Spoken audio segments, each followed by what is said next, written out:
Hi everybody, I am Suraj Patel. I am the treasurer for Heal this year, and a lot of people might not know this, but back in high school I went to the hospital for about a month, and it was because I had a collapsed lung on my right side.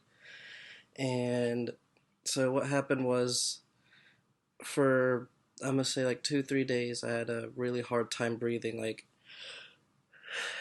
breathing felt like it was like a 10-pound sack on my stomach or on my lung. And I went to the doctor's office, and she checked my lung sounds with her stethoscope, and she noticed that she wasn't hearing any sounds on my left side. So she told me to go get my x-rays, and I did. And when I got the x-rays, I was on my way driving out, and the x-ray lady comes running in, and she goes, "No, no, no, no, you can't go home. You can't be here. You have to go straight to the hospital. Go to the emergency room." So I don't know what's going on. My mom's with me. She's freaking out as well. They're like, "All right, we're gonna go to the hospital, see what happens." So my mom drives this time. So we drive to the hospital, and I call my best friend up, and I'm telling them like, "Hey, I'm not gonna be there. I have to go to the hospital." So everybody's kind of freaking out because no one knows why.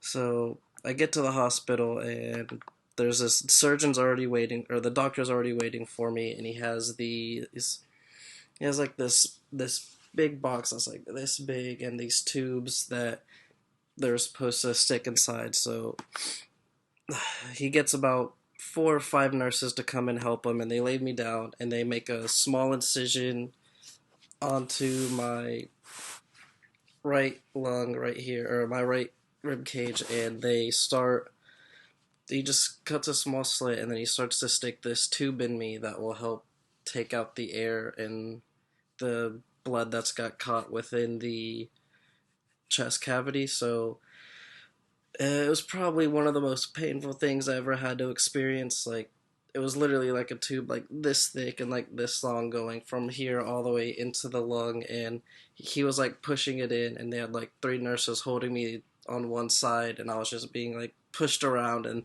it finally got in, and within like 4 seconds it felt like I can breathe again. Like, it was amazing. I don't know. So a week goes by, and they say, "We're gonna take it out, so let's see if your lungs healed or not." So they take the tube out, everything's fine, and they sent me in for the x-rays about 2 days later, and the x-rays show up back again that the lung is starting to collapse. So they say we have to re-put in the chest tube and try to make sure the lung can fully expand and heal again. So this time I have to do it, but when they told me, they said that we can't give you any anesthesia or any sort of numbing medicine, but I told them that I wasn't gonna do it without it, so they said, "Okay, we can probably give you this like really high like dose of like, I couldn't remember the medicine was, but it made me lucid dream very, very bad. Like they put it in the IV, and the nurse told me, she's like, count down to 10, and after 10 you're gonna start seeing some vivid dreams. And I was like, okay. So I start counting, 1 2 3 4, and then on 5 it hit me like everything just like stopped. Like, I didn't feel like I was sitting laying down on the surgery bed. I didn't realize what anything was going on. Like, everything turned purple, and it was really, really trippy and scary. But like, then just as fast as it came in, it went away. Like, just like one snap, and like I was already back in my hospital room, and like my mom was just sitting there like waiting for me to get up, and I got up, and like the tube was in me again, and didn't feel anything.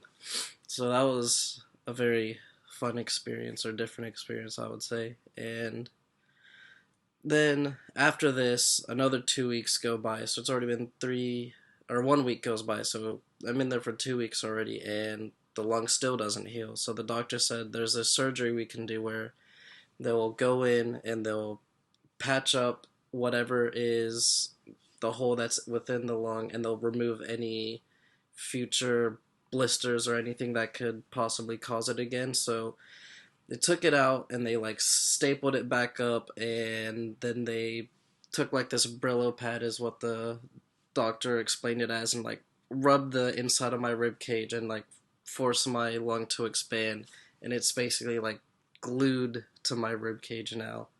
And so now I guess my right lung is like partially missing because they took like 8 millimeters or something like that from my lung, and there are pictures of it which I'll also post with the video to see. They are quite gruesome, I would say, so if you don't like blood, I would not recommend watching it or looking at them. So after that, I go to the ICU because during surgery, they were cutting and apparently I got a small infection. So I was in the ICU for about 3 days, and they had me on high watch, like they had me laying down at a morphine pump. It was awful. Like I was like constantly in pain and like couldn't breathe, and they had like I was always laying down. I couldn't get up, and they had like these machines that would like massage my legs so blood would keep flowing.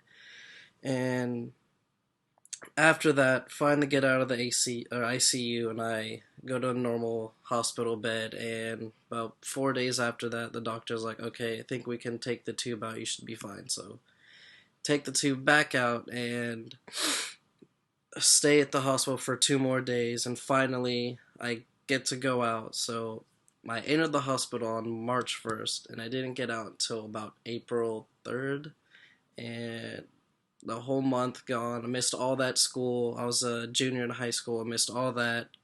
I get home. They say stay at home for about 2 more weeks. So I'm about missing a month and a half of school. So yeah, that's the story about how I spent a month in the hospital, and it was a very changing thing. I lost 10 pounds. I like had this beard was like twice as much because I didn't shave or do anything. So it was when I got out, I looked quite a mess. And yeah, and that's all. Bye, guys.